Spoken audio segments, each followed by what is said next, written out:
Simple linear regression. हमने पिछले section में देखा कि किस तरीके से हम एक वाइट लाइन, एक बेस्ट फिट लाइन को देख सकते हैं। ये बेस्ट फिट लाइन हमने देखा था कि किस तरीके से आती है एक एरर को कम करके। इस सेक्शन में हम थोड़ा सा सिंपल लीनियर रिग्रेशन को समझने की कोशिश करेंगे। इस लाइन को मैं मिटा दूं। ठीक है, इस सेक्शन में हम देखेंगे सिंपल लीनियर रिग्रेशन क्या है। तो रिग्रेशन की डेफिनेशन क्या है? इसका मतलब यह होता है जो वेरिएबल दिए गए हैं उनके बीच में रिलेशनशिप को यूज करके हम जो मैथमेटिकल इक्वेशन पे आते हैं वो हमारा रिग्रेशन होता है। अब वो रिग्रेशन स्ट्रेट लाइन भी हो सकता है और नॉन स्ट्रेट लाइन भी हो सकता है, टेढ़ी मेढ़ी रेखा भी हो सकती है, वो सब रिग्रेशन का पार्ट है। तो आज के सेक्शन में हम सिर्फ सिंपल लीनियर रिग्रेशन देखेंगे, मतलब जो कि स्ट्रेट लाइन होती है उसी रिग्रेशन पे बात करेंगे। अब मान लीजिए कि आपके पास सिर्फ एक वेरिएबल है। अभी तक हमने क्या देखा था, जो पजल थी या कहीं भी था, हमने देखा था कि हमारे पास दो वेरिएबल है या तीन वेरिएबल हैं। मान लीजिए कि आपके पास एक ही वेरिएबल है, इसको हम कहते हैं यूनिवेरिएट। यूनिवेरिएट मतलब सिर्फ एक वेरिएबल है। तो अगर आप स्क्रीन पे देख रहे होंगे, इसमें टिप अमाउंट दिया गया है और मील दी गई है। अब मील एक वेरिएबल नहीं है, वो बस एक नंबर डिनोट करता है, उसको आप वेरिएबल मत समझिएगा। सिर्फ टिप अमाउंट हमको दिया गया है कि पहला टिप अमाउंट एक 5 है। आप पहला दूसरा भी छोड़ दीजिए, एक टिप अमाउंट 5 है, दूसरा 17 है, फिर 11 है, 8 है, 14 है, 5 है। अगर इस तरीके से आपको टिप दी गई है तो बताइए कि अगली टिप कितने की होगी।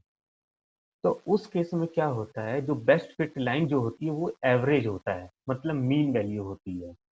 तो आप इन सबको प्लस कर दीजिए जितनी भी टिप है, और उसको बस सिंपली डिवाइड कर दीजिए नंबर ऑफ रीडिंग पे, कितनी रीडिंग है। तो आप देख सकते हैं कि 6 मील हैं यहाँ पर टिप अमाउंट। तो उन सबको प्लस किया और आपने 6 से डिवाइड कर दिया तो आ गया 10। तो इसको कहते हैं, अगर सिर्फ एक वेरिएबल है तो जो हमारा मीन होगा वो हमारा बेस्ट प्रिडिक्शन होगा। तो इस केस में हमारा जो लाइन होगी वो स्ट्रेट होगी, parallel to the x axis, because यहाँ पर स्लोप जीरो है। ये आप देख सकते हैं कि y की जो इक्वेशन है क्या है यहाँ पर, y equal to b naught plus b one x. ये y equal to m c plus m x को ही लिखने का दूसरा तरीका है। बस c की जगह हमने बी नॉट लिख दिया, m की जगह बी वन लिख दिया है।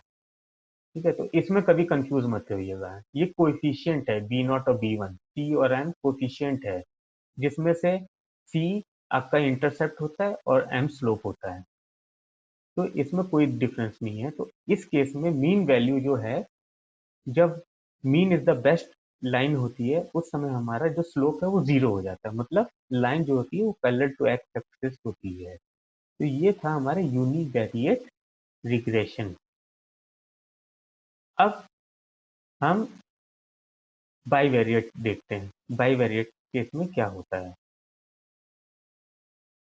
इक्वेशन लाइन की वही है, वाई मीन, वाई कैप का मतलब prediction, predicted value, equal to b naught plus b one x.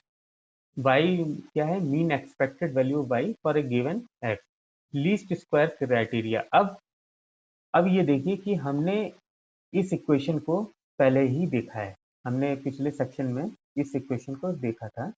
और वो क्या थी, ये कुछ नहीं है बल्कि y, ये वाई आई एक्चुअल है माइनस वाई प्रिडिक्टेड है।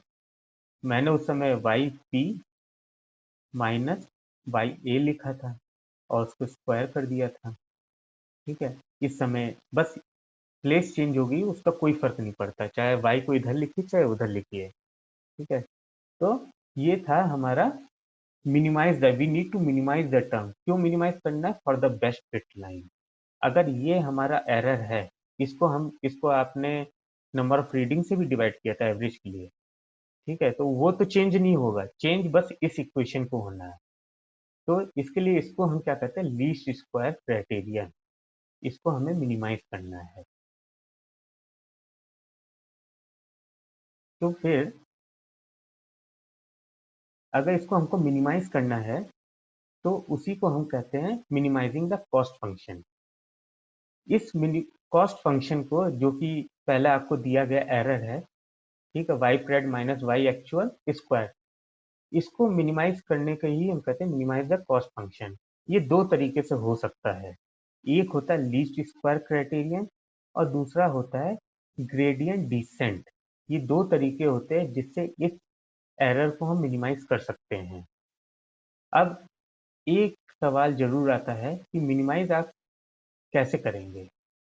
ये जो इक्वेशन है इसमें y प्रिडिक्शन क्या है, y equal to c plus m x, ये है। आप इस c प्लस एम एक्स को y प्रिडिक्शन की जगह लिख देंगे और फिर c और m की वो वैल्यू पता करने की कोशिश करेंगे जिसकी वजह से ये एरर मिनिमम हो जाए। तो इस चीज को हम आगे के सेक्शनों में देखेंगे, एक एक मेथड को। पहले हम देखेंगे लीस्ट स्क्वायर क्राइटेरियन से किस तरीके से हम इस फंक्शन को कम कर सकते हैं। उसके बाद हम देखेंगे कि ग्रेडियंट डिसेंट यूज करके हम किस तरीके से इस इक्वेशन को मिनिमाइज कर सकते हैं और दोनों में क्या डिफरेंस है। इस सेक्शन में बस इतना ही।